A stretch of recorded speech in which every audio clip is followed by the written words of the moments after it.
دوڑ کر اس میں بیٹھ جانا چاہیے۔ گڈو لپک کر گاڑی پر چڑھا اور نرم نرم سی نشست میں دھنس کر بیٹھ گیا۔ گاڑی میں بیٹھتے ہی اسے ٹھنڈی ٹھنڈی ہوا کے جھونکے محسوس ہوئے۔ ارے یہ تو بڑی مزیدار ہے۔ وہ گھوڑوں کی چال کی دھمک کے ساتھ ساتھ نشست پر اچھلنے لگا۔ یہ گاڑی شاید سامنے باغ میں جائے گی، جاتے ہی ٹھنڈا ٹھار پانی پیوں گا۔ گاڑی گھنے درختوں سے گھرے رستے پر دوڑ رہی تھی۔ ہوا میں پتوں کی کچی کچی مہک تھی۔ گڈو لمبے لمبے سانس لینے لگا۔ گھوڑے باغ کے دروازے کے سامنے پہنچ کر رک گئے۔ گڈو چھلانگ لگا کر گاڑی سے اترا۔ وہ کسی تتلی کی طرح ہلکا پھلکا تھا، اچھلتا کودتا باغ میں داخل ہو گیا۔ ایسا باغ تو اس نے کبھی خواب میں بھی نہیں دیکھا تھا۔ وہ ایک ننھی سی پری کی طرح گھاس پر ادھر سے ادھر دوڑنے لگا۔ پھر ایک رنگ برنگی تتلی نے اس کی توجہ کھینچ لی۔ وہ اسے پکڑنے دوڑا۔ اسے نہیں پکڑو، بیچاری کے پر ٹوٹ جائیں گے، اسے ایک ملائم سی آواز سنائی دی۔ گڈو نے چونک کر دیکھا، سامنے ایک عورت کھڑی تھی۔ اتنی خوبصورت اور اتنے اچھے کپڑوں والی عورت تو اس نے پوری زندگی میں نہیں دیکھی تھی۔ عورت نے پیار سے گڈو کو کھینچ لیا۔ اس کے کپڑوں سے بھینی بھینی خوشبو آ رہی تھی۔ گڈو کو یوں لگا جیسے یہ ماں ہے، مگر نہیں، ماں کے کپڑوں سے تو ہر وقت لہسن اور پسینے کی کھٹی کھٹی سی بو آتی تھی۔ اس کے چہرے کو کپڑوں کی ٹھنڈک اور خوشبو سے عجیب راحت ملی۔ میرے ساتھ آؤ، عورت اس کا ہاتھ تھامے محل کی طرف بڑھی۔ گڈو کو یوں لگ رہا تھا جیسے یہ محل اس نے پہلے بھی دیکھا ہوا ہے۔ یہاں کی سب چیزیں دیکھی بھالی ہیں۔ دیوار کے ساتھ بہت سی الماریاں تھیں۔ ان کے کواڑ یعنی دروازے رنگین شیشوں کے بنے تھے۔ اس الماری میں شربت ہے، اس نے انگلی سے اشارہ کر کے عورت کو بتایا۔ عورت ہنس پڑی، بولی، ہاں اس میں شربت ہے، مگر تمہیں کیسے پتہ چلا؟ مجھے خود ہی پتہ چل جاتا ہے۔ اچھا؟ عورت نے مصنوعی حیرت سے بھویں چڑھائیں۔ اور کیا؟ گڈو تن کر بولا۔ عورت نے شربت نکال کر گڈو کو گلاس بھر بھر کر دیے، 4 5 6 گلاس۔ اب بس میرا پیٹ پھٹ جائے گا۔ تم بہت اچھے بچے ہو۔ عورت نے اس کی پیشانی چوم لی۔ چلو کھیلیں۔ وہ اس کا ہاتھ پکڑ کر باہر لے آئی۔ باغ میں دوسرے بچے بھی کھیل رہے تھے۔ گڈو جھولے کی طرف لپکا۔ میں جھولا جھول لوں، کوئی مارے گا تو نہیں؟ نہیں تو؟ گڈو مزے مزے سے لمبے لمبے جھولے لینے لگا۔ ٹھنڈی ٹھنڈی ہوا اس کے بال اور کپڑے اڑا رہی تھی۔ باغ میں ادھر ادھر رنگین بادل اڑ رہے تھے، سبز، گلابی اور کاسنی۔ گڈو کا دل مچلا، ان کو چھو لے، ان کے اندر گھس جائے۔ وہ جھولے سے اتر کر سبز بادل کے پیچھے دوڑا۔ ہاتھ بڑھا کر چھوا تو ارے یہ تو برف کا گولا ہے۔ بادل کا ٹکڑا اس کے ہاتھ میں آ گیا۔ اس نے چکھا تو میٹھا برف کا گولا تھا۔ وہ مزے سے چوستا ہوا عورت کی طرف پلٹا۔ ایسے برف کے گولے ہماری گلی میں ایک آدمی آ کر بیچتا ہے، مگر ان کو کھا کر بعد میں منہ کڑوا ہو جاتا ہے۔ یہ زیادہ مزیدار ہے۔ آؤ نہر کی طرف چلیں۔ عورت گڈو کا ہاتھ پکڑ کر دوڑنے لگی۔ اتنی بڑی عورت کو دوڑتا دیکھ کر گڈو اور تیز دوڑنے لگا۔ میں جیت گیا، اس نے عورت سے پہلے نہر کنارے پہنچ کر دونوں ہاتھ اٹھا کر کہا۔ نہر میں اور بچے بھی نہا رہے تھے، بس کمر تک پانی تھا۔ گڈو نے فوراً چھلانگ لگا دی۔ آہا، ٹھنڈا ٹھنڈا پانی، ٹھنڈا ٹھنڈا پانی، وہ خوشی سے چیخا۔ وہ مچھلی کی طرح ادھر سے ادھر تیرنے لگا، کبھی غوطہ لگاتا، کبھی چھینٹے اڑاتا۔ اب آ جاؤ، گھوڑا گاڑی تمہیں لینے آ گئی۔ گڈو نے گھبرا کر دیکھا تو گھوڑا گاڑی نہر کے کنارے کھڑی تھی۔ میں نہیں جاؤں گا، گڈو نے خوف زدہ آواز میں کہا اور تیز تیز ہاتھ پیر مارتا دور نکل گیا۔ گھر نہیں جاؤ گے؟ نہیں جاؤں گا، وہ ٹھنک کر بولا، یعنی غصے سے بولا۔ عورت ہنس پڑی، بولی اچھا نہ جاؤ، مگر باہر تو نکلو۔ نہیں، پہلے گھوڑا گاڑی کو واپس بھیجو۔ عورت نے اشارہ کیا، گھوڑا گاڑی وہاں سے چل کر دور درختوں کے جھنڈ میں غائب ہو گئی۔ عورت نے اسے نہر سے باہر نکالا۔ تم بہت تھک گئے ہو، آؤ سلا دوں۔ وہ اسے لیے ایک گھنیرے درخت کی چھاؤں میں، یعنی جو بہت گھنا درخت ہوتا ہے اس کو کہتے ہیں گھنیرے درخت کی چھاؤں میں، ٹھنڈی گھاس پر بیٹھ گئی۔ اس نے گڈو کا سر اپنے زانوں پر رکھ لیا اور ہولے ہولے اس کے بالوں میں انگلیاں پھیرنے لگی۔ سکون کے بے پناہ احساس کے ساتھ گڈو کی آنکھیں بند ہونے لگیں۔ آہستہ آہستہ اس پر گہری نیند طاری ہو گئی۔ گڈو کے باپ نے جب اسے گرد آلود فرش سے اٹھایا تو اس کے مٹی سے اٹے رخساروں پر آنسوؤں سے 2 سفید لکیریں کھنچ گئی تھیں۔ سو گیا ہے، اس نے اسے چارپائی پر ماں کے پہلو میں لٹاتے ہوئے کہا۔ ماں اسے زور زور سے جھنجھوڑنے لگی۔ یہ تو وہ چیخی اور دہشت زدہ نظروں سے شوہر کو دیکھنے لگی۔ باپ نے جلدی سے سائیکل اٹھائی اور اس سال پڑنے والی شدید گرمی کے خلاف بکتا جھکتا حکیم جی کی دکان کی طرف تیز تیز پیڈل مارنے لگا۔ اوہو، یہ تو بہت ہی خطرناک بات ہوئی۔ اس بچے کا گرمی سے گھٹن کی وجہ سے اس کا انتقال ہو گیا، اور خواب میں یا انتقال میں اس نے جنت کا نظارہ دیکھا، اور جو اس کی خواہشیں تھیں دنیا میں کہ اسے کیسے رہنا ہے، ماں کے ساتھ کیسے رہنا ہے، وہ خواہشیں اس نے اپنے مرنے کے دوران خواب کی شکل میں دیکھ لیں۔ تو یہ کہانی آپ جب دوبارہ سے اس کو پڑھیں، تمام اساتذہ اس کہانی کی منظر نگاری کریں اور کلاس روم کے اندر مختلف پہلوؤں سے اس کہانی پر بات کی جائے، ٹھیک ہے؟ اور وہ کیسے دیکھتا دیکھتا رنگین کاغذ کو جس میں گھوڑا تھا، گاڑی تھی، لگتا ہے وہ دیکھتے دیکھتے ہی اس گھٹن کا شکار ہوا، اور پھر اس کی روح جو ہے وہ پرواز کر گئی، اور وہ روح نکل کے گھوڑے کی اس گاڑی میں خیالاتی دنیا کے ساتھ سفر کرتے ہوئے وہ پرواز کر گئی۔ یہ ایک بہت ہی تلخ کہانی ہے، اس میں بہت سارے سبق ہیں، اس میں چیزیں جو ہے وہ والدین کے لیے بھی بہت سارا سبق ہے، اور خود بچوں کے لیے بھی سبق ہے۔ تو اس کو ہم دوبارہ سے پڑھیں، اور تمام بچوں کو اس کو دوبارہ سے ایسے پڑھنا ہے کہ آپ آواز کا جو والیوم ہے اسے آپ بند کر دیں گے، اور جو ٹیکسٹ آ رہا ہے اس کو آپ لائن سے ایسے دیکھتے جائیں گے، خود سے پڑھتے جائیں گے، اور ٹیکسٹ جو ہے وہ چلتا چلا جائے گا، ٹھیک ہے؟ تو اس طرح سے آپ کو ایک بار اس کو سننا ہے اور پھر ایک بار اس کو خود سے پڑھنا ہے۔ چلیں اب ہم اس کے سوالات کریں گے، ٹھیک ہے؟ تو پہلا سوال، گڈو کی سائیکل کیوں گری تھی؟ ٹھیک ہے، یہ آپ کو سوال اتارنا ہے اور پھر اس کے جوابات آپ کو لکھنے ہیں اپنے الفاظ میں۔ جواب یہاں پہ بھی لکھے ہوئے ہیں، آپ یہی جواب بالکل 100% کاپی نہیں کریں گے، بلکہ ویڈیو روک روک کر پہلے سوال اتاریں گے، جواب کو پڑھیں گے اور خود اپنے الفاظ میں اس کا جواب لکھیں گے، ٹھیک ہے؟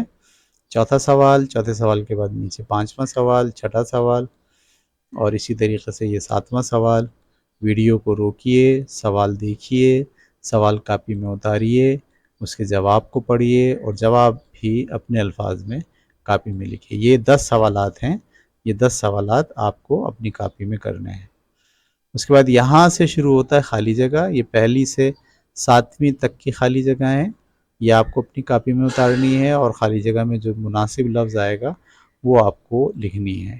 اسی طریقے سے یہ 5ویں خالی جگہ سے لے کے 10ویں خالی جگہ تک کا اسکرین ہے، یہ بھی آپ کو اپنے کلاس روم میں لکھنی ہے، ٹھیک ہے؟ اس کے بعد یہ ایم سی کیوز ہیں، ایم سی کیوز بھی آپ کو جو ہے وہ اپنی کاپی میں اتارنا ہے، اور ان چاروں میں سے جو درست جواب ہے وہ آپ کو اپنی کاپی میں لکھنا ہے۔ پہلا ایم سی کیوز، اس کے بعد یہ دوسرا، تیسرا، چوتھا اور پانچواں ایم سی کیوز، ٹھیک ہے، اور اس کے جوابات بھی ساتھ ساتھ ہیں۔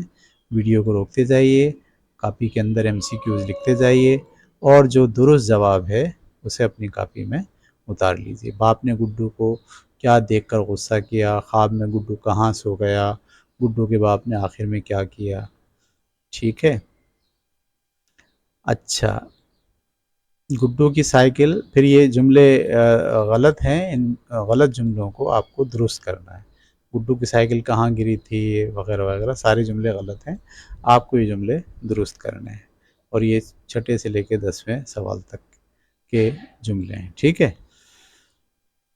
اچھا، ایک بات جو اس کہانی میں آپ کو مد نظر رکھنی ہے، کہانی میں کہیں پر بھی یہ نہیں لکھا کہ گڈو کا انتقال ہو گیا ہے، ٹھیک ہے۔ ہو سکتا ہے کہ وہ بے ہوش ہو گیا ہو، ٹھیک ہے۔ اس کے باپ نے اس کو اٹھایا ہے اور اٹھا کر ماں کے پاس لا کے چھوڑا ہے، اور ماں اس کو دیکھ کر جو ہے وہ پریشان ہو گئی ہے، اور وہ اپنے حکیم کو لینے کے لیے سائیکل پر جانا شروع کیا ہے۔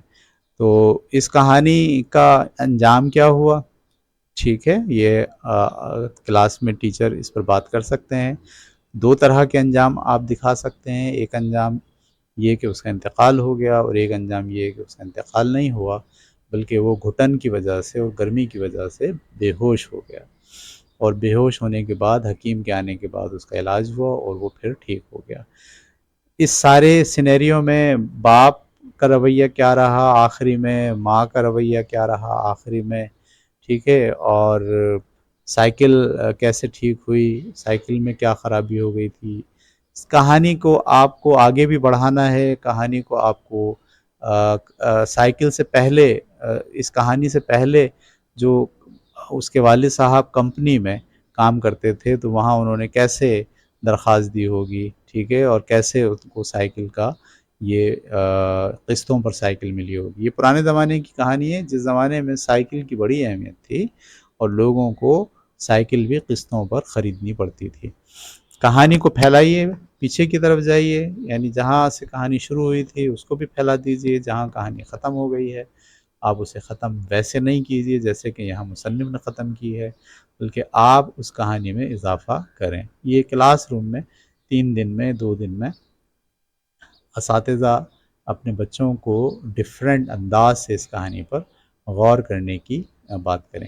اور گڈو کے 5 بہن بھائی ہیں، ہم پانچوں بہن بھائیوں کو الگ الگ سوچ سکتے ہیں۔ سب سے جو آخری بھائی ہے، جو سطر پوشی سے آزاد تصور کیا جاتا ہے، اس کو ہم تفصیل سے جو ہے بیان کر سکتے ہیں۔